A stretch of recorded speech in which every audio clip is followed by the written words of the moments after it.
Le Chevalier du Guet ou les pérégrinations d'un garçon en fille. Chapitre 18. Rachid, le maître des bars. Rachid avait couché le petit et l'avait ressorti du lit au bout d'une heure. Il lui avait refait un biberon aux fenouilles, espérant le calmer. Brigitte avait voulu reprendre.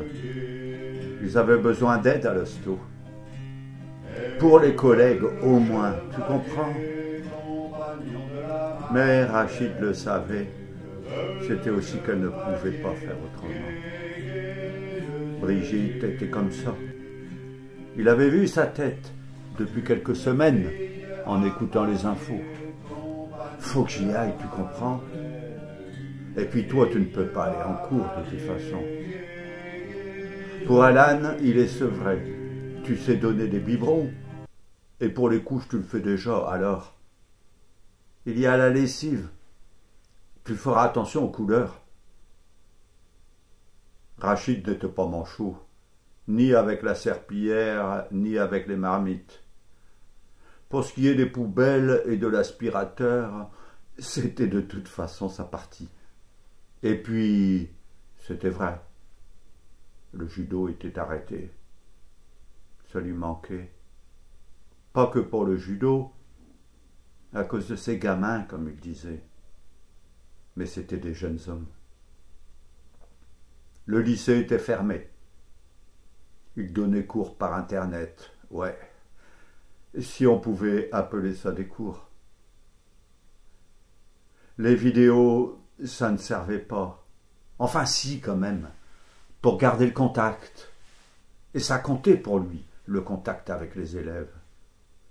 Il ne pouvait pas se contenter d'aligner des formules au tableau. Des gosses de 16, 17 ans, ça craint des fois. Il faut les accompagner. Il était sur sa chaise, le petit dans le coude, et relisait le fichier PDF pour les premières. L'interphone grésilla. Il se rendit à la porte d'entrée, toujours le petit dans les bras, et pressa le gros bouton pour parler. « Allô, oui, c'est qui ?»« Jacques, du judo. »« Ah, monte, bonhomme, c'est le 10 au 3e. »« C'est fermé en bas. »« Ah bon ?»« Attends. » Il appuya sur le gros bouton rouge. Et maintenant, il entendait dans l'interphone la porte remuer. Ça marche pas. Bon, j'arrive. Il enfila les chaussures de terrasse sans talons, prit les clés au tableau et attrapa une veste pour couvrir le petit à cause des courants d'air dans la cage d'escalier. D'habitude, elle restait toujours ouverte, cette porte. Qu'est-ce qui leur avait pris de la verrouiller? Ah oui, il y avait eu des caves fracturées quelques jours avant. Ça lui avait joué un mauvais tour d'ailleurs. C'était 10 jours avant. En descendant avant l'entraînement du judo, il était tombé sur le petit groupe de fumeurs. Pas des méchants gars, mais bon, connus de la brigade, c'est sûr. Ils s'étaient joints en groupe comme ça, pour parler. Pas pour jouer à l'éducateur, simplement pour parler un peu. Des gars qu'il avait vus gosses quand lui était ado. Il les connaissait. Sûrement qu'il revendait des portables sans carte. Les autoradios, c'était passé de mode. Un peu de merde aussi, du shit comme ils disent. Ils avaient des frères qui livraient des pizzas et des sœurs qui faisaient des ménages, ou caissières pour les plus chanceuses. Les pères vieillissants avaient pour quelques-uns retrouvé un emploi de manutentionnaire après leur licenciement, ou bien portaient des meubles ou tapissaient pour quelques sous. La petite voiture banalisée était arrivée lentement, presque sans bruit, comme une voiture électrique, et s'était arrêtée à hauteur. Les 3 flics étaient descendus, et le 4e au volant garda le moteur en marche. Il s'était avancé en se déhanchant avec un mouvement d'épaule comme des shérifs sur la rue principale, mais poussiéreuse, d'une ville dans un film de Far West. « Eh ben, c'est notre ami Khaled. Ça fait longtemps qu'on ne s'est pas vu. Je me faisais du souci pour toi, Khaled. Qu'est-ce que tu as fait tout le mois dernier? Tu as travaillé? T'entends, Roger? Khaled, il dit qu'il a travaillé. Alors maintenant, t'es au chômage? T'as tes papiers, Khaled? Tu les as pas oubliés sous le frigo, à la maison. Allez, Khaled, tes papiers. Ah, t'as pas tes papiers. Sur l'ordinateur, t'entends, Roger? Khaled, il a un ordinateur. Et tu en fais quoi de ton ordinateur, Khaled? Du couscous? Roger, appelle le fourgon. Khaled, il a pas ses papiers. On va contrôler son identité au poste. Rachid n'avait pas pu faire autrement. Vous le connaissez, alors pourquoi le contrôler? Tiens, un nouveau. Il sort de où, celui-là? T'entends, Roger? Le nouveau, il demande pourquoi on contrôle. Demande-lui ses papiers pour voir. Ils sont chez moi, je monte les chercher. Tu t'appelles comment, mon gars? T'habites ici? Rachid Rachid! T'entends, Roger? Il s'appelle Rachid! L'autre, celui qui parlait à Roger, l'avait retenu par le coude, et Rachid s'était dégagé dans un réflexe de judo. Tu restes ici, mon gars. Refus d'obtempérer. C'est où chez toi? Là-haut? T'es sûr? Le fourgon était arrivé. On va contrôler tout ça au poste. Bref, Rachid avait raté le judo. On ne l'avait pas enfermé, ça, non. Il avait poireauté plusieurs heures dans le hall pisseux du commissariat, assis dans un courant d'air sur une chaise bancale. Il avait quand même pu appeler Mireille pour se faire remplacer. Il y avait un type d'âge moyen, pas gros, pas mince, avec des cheveux pas encore gris, qui tapait sur un clavier. Il avait levé la tête quand Rachid avait appelé Mireille et l'avait écouté téléphoner. Il avait fait lui-même un numéro sur son téléphone fixe et parlait bas. Finalement, vers 23 heures, un homme plus âgé, en costume civil usé et fripé, était arrivé. L'homme faisait un peu penser, pense à Rachid, à Peter Falk dans les dernières séries de Columbo, mais moins courbé. Le corps agile, mais les traits un peu tirés malgré les yeux vifs. Il l'avait salué en passant et fait « Bonsoir, monsieur ». Puis avait fait un signe de menton à celui qui tapait sur le clavier. Il avait ensuite traversé le corridor que Rachid voyait en perspective et était entré sans frapper dans une pièce au bout. Quelques minutes plus tard, un policier de faction se présentait devant Rachid en s'excusant. « Il y a eu confusion, monsieur. Nous présentons nos excuses. » Rachid s'était levé pour sortir. Et le gars qui tapait encore toujours au même clavier s'était levé. Bonsoir, monsieur Al-Nahar. Je voulais vous dire, mon gars est en première année de physique-chimie, à l'Uni. François Dutilleul. Ah, François, je suis content pour lui. Faudra tenir. Beaucoup abandonnent dans les 2 premières années. Il y en a qui travaillent la nuit et dorment au cours en journée. Bref, revenons-en à Jacques. Rachid donc descendit à pied en serrant le gosse sur le torse et vit en bas l'ombre floue derrière la grosse vitre floutée. Il tira le loquet. Une tête flamboyante et des yeux verts éruptèrent dans l'ouverture. « Suis-moi, je remonte tout de suite. » Il découvrit la tête du petit pour la lui montrer. Ils s'installèrent sur des chaises à la table du salon. « Alors, qu'est-ce qui se passe?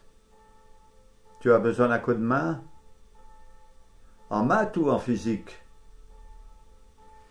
Pour les maths, demande à ton copain Pierre, il est au top. Attends un peu, je vais essayer de le recoucher, je reviens. Rachid disparut dans un petit couloir et revint sans bruit en chaussettes sur la moquette en marchant comme un chat. Il s'assit. Alors, c'est pas pour moi, c'est pour Fatima. Fatima du judo?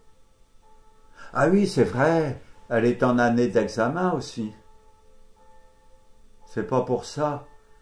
Elle dit que vous êtes son frère. Oui, un peu, par la grand-mère. J'ai reçu un SMS, elle a des problèmes. Quoi comme problème? Une vidéo sur les réseaux. Une vidéo? La vidéo a été retirée, mais des malins ont fait des copies d'écran. Jacques sortit son portable et montra une image de Fatima toute souriante sur la poutre, aguichante presque, comme dans un magazine pour les hommes, le ventre et les épaules bien dégagés. On voyait le nombril, et la robe était courte. « Elle est mignonne, ma nièce, non ?» Jacques répondit d'un « ouais » avec un soupir qui en disait long à Rachid, et celui-ci regarda Jacques en fronçant les sourcils. « Tu restes au club quand même, hein? Les gars, quand ils sont amoureux, ils disparaissent. » Fatima est au club, dans le groupe de Mireille. « Ah oui, c'est vrai. Ça promet de belles étreintes. » Bon, alors, où est le problème?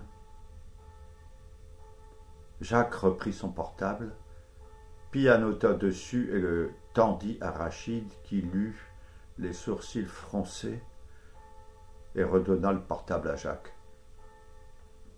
Tous du quartier.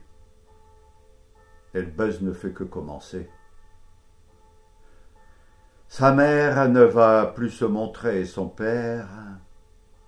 Elle est chez elle? Ben non, c'est pour ça que je viens. Elle n'ose plus rentrer. Elle est chez Coco, une copine de Pierre, mais je ne sais pas où c'est. Ah bon? Pierre est dans le coup? C'est un gars solide, il est sur place? Il était sur place. Il a claqué la porte à cause des photos. Et Jacques montra une autre photo, de Pierre celle-là, en petite tenue, et des centaines de commentaires.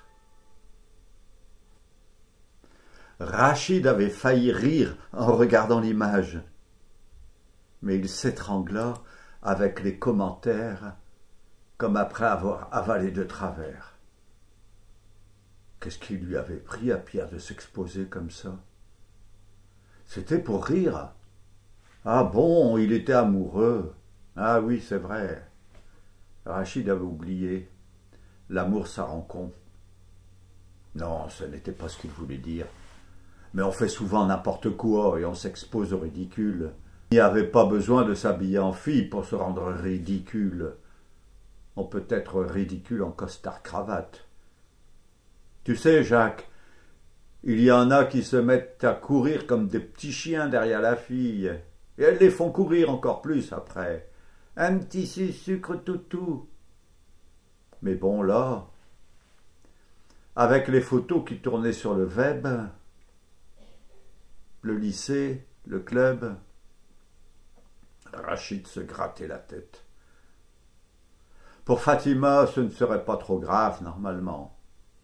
Elle n'était pas à poil, quand même. Et puis, elle était jolie, Fatima. Ouais, Rachid aussi trouvait qu'elle avait des beaux yeux. Elle a des beaux yeux, Fatima, tu ne trouves pas, Jacques? Si. Jacques en était devenu tout rouge. Et Rachid l'avait vu et il avait freiné. Tu me le dis quand ça passe au vert? Le rouge avait gagné les oreilles de Jacques. L'embêtant, c'était le commérage dans les bars. Et la famille, c'était des gens qui faisaient le ramadan et fréquentaient la mosquée. Mais il y en avait aussi qui faisaient dans l'humour de caniveau sur l'érotisme oriental, les harems et le string sous la burqa. Il y avait même une photomontage, un mauvais collage, avec Fatima les seins à l'air. Pour Pierre, c'était une autre affaire. Au judo, il regarderait drôle, c'est sûr, mais bon, au judo, on a l'habitude de se toucher, bras, cuisses et fesses de toute façon. Et on prend la douche en commun. On rit franchement, se tapant dessus, pas de problème. Ça se réglerait sur le tatami, et là-dessus, Pierre serait respecté. Tandis qu'au lycée, ils ont de la culture au lycée. Ils font de la littérature. Ils ont des références. Ils se prennent pour des éditorialistes parisiens au lycée. Ils regardent en replay les émissions de télé culturelles qu'il faut. Ils apprennent des phrases par cœur pour les ressortir en cours. Et pas que les copains de classe, des profs aussi. Et puis son père était CRS. Ils allaient le chambrer dans les garnisons, c'était sûr. Il les entendait. « Hé Marc, t'as vu? Il cherche du personnel chez Amandine. On lui a ramassé 2 filles cette nuit. Ce serait pas un job pour ton garçon? » Rachid, il les connaissait tous, aussi bien les flics que les receleurs et les intermittents de la chaparde, la même famille, tout ça. Ils se connaissaient entre eux, d'ailleurs, à force de se rencontrer en bas. Faudrait peut-être appeler le père de Pierre. Bon, elle habite où, cette Coco? Je sais pas. Tu connais les parents de Pierre? Son père, un peu sa mère, et un de ses frères, c'est tout. Ah, il a une petite sœur. Le chevalier du guet, guet, guet, le guet. Et que veut le chevalier, compagnon de la Magdeleine? Et que veut le chevalier, guet,